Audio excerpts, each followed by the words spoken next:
Hi folks, Rob Swanson here, and in this video, in the Big Profits from Small Houses training, I'm going to show you why the construction costs are basically the same when you rehab an existing 3-bedroom house or convert a 1-bedroom house into 3 bedrooms, as long as the square footage is 1,000 square feet or greater.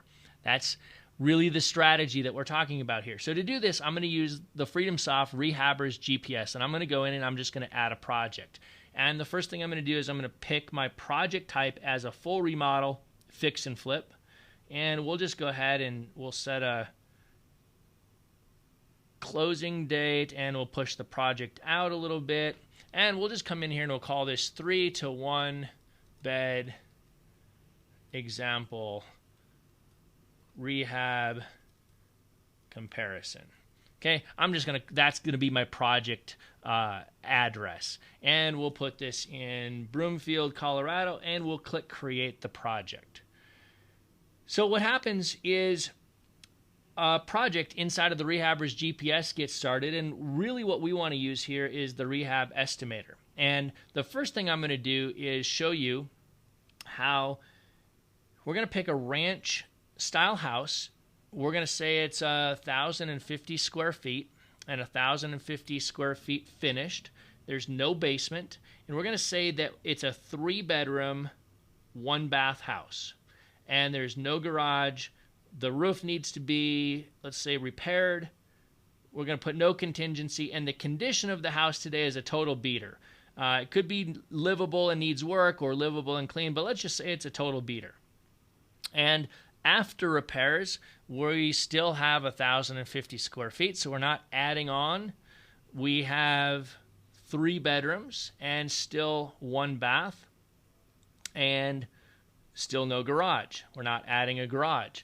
And let's take a look at the construction estimate for this. So when I click estimate, the Rehabber's GPS gives me a rental grade and a fix and flip estimate by category. It breaks everything down, and it gives me a total rehab estimate here of $32,014 for a fix and flip type of estimate. Now, the things that are going to change, this is rehabbing an existing 3-bedroom, 1-bath house. What we're going to do when we go in, and I'm going to show you next how we go from a 1-bedroom, 1-bath house and make it into a 3-bedroom, 1-bath house. And the things that are going to change are basically going to be framing, little bit, insulation probably won't even change. Drywall is going to change a little bit. Those are the biggies, and a little bit on the demolition. So demolition, framing, and drywall. That's where we're going to increase our cost a little bit, but you're going to see that it's essentially inconsequential. So this construction cost is rehabbing an existing 3-bedroom, 1-bath house. Let's go over here and let's rerun the estimate, and let's say that we're starting with a 1-bedroom house. And it's a 1-bedroom, 1-bath house. It's the same size, so it's greater than our 1,000 square feet. And we are going to convert it into a 3-bedroom, 1-bath house. This is the key. We're going to increase the number of bedrooms in the same square footage. So when I go here and save the estimate and rerun this, I want you to see what happens next.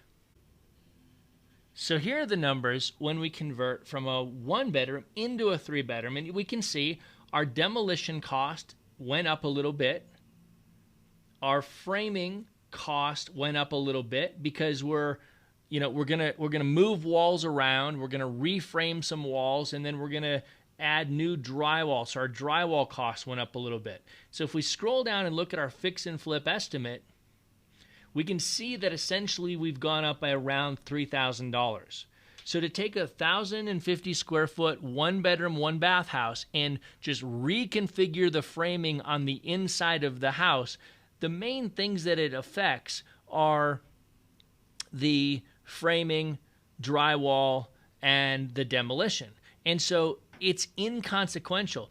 Electrical is pretty much the same. You're rehabbing the electrical one way or another. The plumbing is pretty much the same. The HVAC is pretty much the same.